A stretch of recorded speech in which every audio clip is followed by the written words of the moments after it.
The very nature of the Primordial One is shrouded in mystery. Yet that is not to say that Celestia is idle or that its rules aren't felt out throughout the land.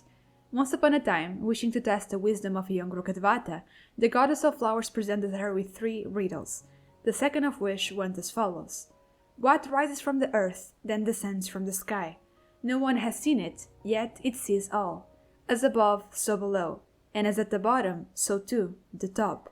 Yet only top to bottom may be, and never bottom to top. Rukkhadevata thus answered, You speak of the universal law created in heaven, the divine laws established in the beginning. No one has seen the eternal law, yet it governs all. One may only bow down and worship Vana of the heavenly spirits. No arrogation, deception, or trickery is permitted. If one dares to imitate the forbidden arts, only calamity awaits at the edge of divine knowledge. It was the correct answer. Celestia's law is not to be defied or questioned, as humanity learned during the era of the divine envoys. Back then, the people enjoyed a time of great prosperity and abundance, as the heavens shared divine revelations with them directly.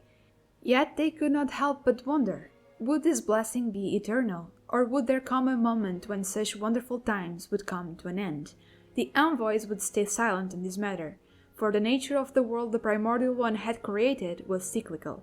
Humanity would prosper, yes, but it would also come to an end, before the world was made anew and the cycle restarted. Yet that was not a truth for mortal minds to behold. So, how then does a cycle end and another begin? The answer may lie within the Primordial Sea. The Primordial Sea is one of those pieces of lore that is really hard to fit into the big picture at first, simply because of how unlikely it seems. For one, this is a sea that once covered the entirety of the world, yet it faded from the memory of the people completely. Nuvilet claims it is the origin of many life forms, while Remurian legend goes beyond that and attributes the creation of all life to it. But that contradicts before Sun and Moon. But above all else, the hardest part to explain is how an entire massive sea can just disappear. Unless it didn't disappear and simply followed the tide, going somewhere else while it awaited the time to restart the cycle of the world. Quick disclaimer, this is where the speculation begins. This is just a theory, you are welcome to disagree with it and to point out anything that I might have missed. So with that said, let's dive in. Pun fully intended. There is something about the prayers artifact sets that has always bothered me. They describe the rise of humanity under the guidance of the divine envoys, but the description of the ancient Evat they give us is filled to the brim with contradictions. For example, it states that the eternal ice had just begun to thaw and the first fires were still new. Yet it goes on to say that the ancient flames were extinguished amidst the first falling rains, followed by the waters ran dry as thunder first pierced the skies. How can the first fires be created when there were ancient flames being extinguished? How could the water run dry when the first rains were just now falling? The only way I can make sense of this is if this is the reset point, the moment where one cycle comes to an end and a new one begins. Thus the fires and waters of the previous one cease to exist, while the fires and waters of the new one come to be. The waters running dry may be a reference to the Primordial Sea's retreat, leaving behind the sea we know today. That said, it would not have disappeared completely, as we know that it was still in Fontaine during the rule of King Remus. It's still in Fontaine, but we will get there in a bit. So, you remembered what I said about humanity questioning eternity? According to the history of the decline and fall of Remuria, after the first era, quite possibly the Divine Envoy era, humanity's sin was punished with tsunamis and floods which drowned all sin and arrogation. This is a big nod to the biblical story of Noah's Ark, which is also referenced through the ship that Wrisley is building. The point is, punishing the people with water is not a new technique, but Fontaine got hit the hardest out of all nations, because it is said that Kurabat in Sumeru rose and fell while the civilizations in Fontaine were still getting washed away, over and over again. This did not stop until King Remus established the empire of Remuria, but even then he was scared. He believed the Primordial Sea would flood the land and swallow all life, filtering out as waste anything that did not originate from it. Again, all life. At this point in time, there was no prophecy predicting that only the Fontainians would be dissolved, so you would expect all of the nations to be very worried. but we have no mention of the Primordial Sea from any documents from the other regions, which makes me believe that at this point in time, the sea was contained within Fontaine and Fontaine alone. Again, this is conjecture. Anyway, the sea is still beneath Fontaine, more specifically beneath the fortress of Meropide.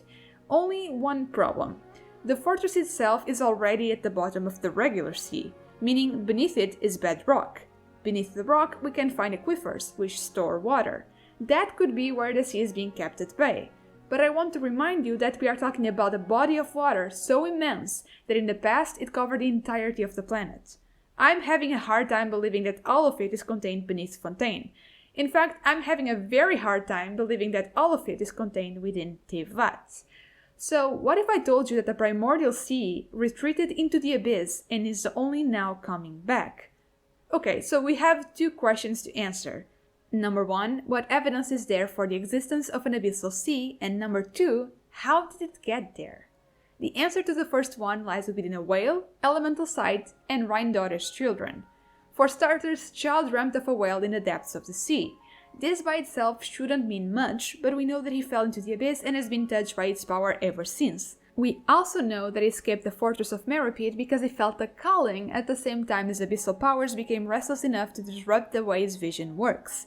When he followed said calling, he found himself in the Primordial Sea alongside his whale. The whale is definitely connected to the abyss in some way, and from that follows that the sea is likely also connected to the Void Realm. But the most interesting piece of quote-unquote evidence is Elenas, the father of the Melusines. He was created by Rhine-daughter through the power of Chemia, but what is really fascinating is the way he describes what came before his birth. According to him, he was originally an unknown form that floated in the cosmic darkness, which we can be 99% sure is the abyss. He claims he had many siblings, which likely had the same origin. I mean, Subject 2, also known as Susbeto, is a failed product from the Primordial Human Project. I wonder what the base material for his creation could have been.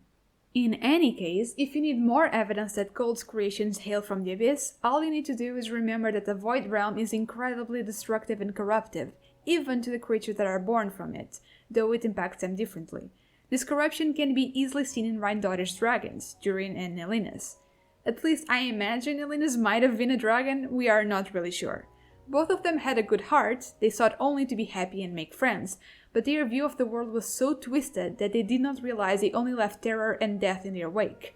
Just keep the corruption in mind. Anyway, the whole point that I'm trying to make is that these creations seem to stem from some sort of collective consciousness, this cosmic darkness, where they exist without form, though they still seem to be able to retain some semblance of individuality as Elenas had a sense of self even before being born. You know what this reminds me of? The Oceanid created by the consciousness of Vache's victims. They too seem to exist in a formless void and to have joined a sort of collective consciousness while still retaining some individuality, as seen by Vignir talking to the Traveler but electing to ignore her former lover while the rest of the victims confront him as one. There are a lot of similarities between this space the Oceanids occupy and the cosmic darkness that gave rise to Elenas. The former was the result of the Primordial Sea taking away life, while the latter could easily have been the Primordial Sea giving life. Distorted life, mind you, because it was still artificially created as gold had to interfere, and because the Primordial Sea water is corrupted by the abyss. And how do we know that it was corrupted by the abyss? Well, did you guys happen to use elemental sight on the primordial water found in Vache's evil lair? If you did, you might have noticed that it turned pitch black. Dark colors, like blacks and purples, are often used to mark the influence of the abyss. On top of that, it seems to have an ongoing feud with Sir Newton, as it is falling upwards. I'd go so far as to say that this might be further evidence that it's coming from the abyss. Whether this pool was gathered somewhere and deposited here or naturally sprouted through the ground is unknown, but there is plenty of indication that the abyss is upside down relative to Tevat. Multiple things and people have also been said to have fallen into the abyss, so if this is sprouting through the ground from the abyss, its weird vertical orientation might be due to it following the gravitational pull of something within the abyss. On the other hand, the sea may be rising from the abyss into Tevat due to the gravitational pull of something within Tevat. which brings me to how the sea might have gotten into the abyss and how it is coming back. Remember what I said about tides? Enter another ill-fitting piece of lore, the three moon sisters. In our world, the tides are controlled by the moon. Essentially, the moon makes an ocean bulge out on the side that is closest to it at the moment. Teyvat may have its own rules, but I'd expect it to work in a similar fashion, especially because now there is only one moon left. Well, on the Teyvatian sky, that is. You see, the three moon sisters died roughly 6,000 years ago, as Morax was still young at the time. This is likely concurrent with the war with the Second Who Came, as the sisters died only 30 days after the Sealies withered away. We know Enkanomiya was plunged into the depths during this war, and the Sealy cords that can be found there are in far better condition, as they had far less exposure to the elements, so we can assume this is all happening roughly at the same time. So the moons die during the war, and only one of the corpses remains in the sky, as another one falls into the abyss. That's right, these are two different moons. There is still a third unaccounted for moon that we know hasn't been destroyed because she is responsible for the moment of syzygy that resets the abyssal moon spire. A syzygy occurs when three celestial bodies align themselves in a straight line.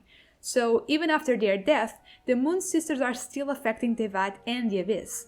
Their influence is likely not restricted to the moment of syzygy either, because, like I said, the moon also controls the tides.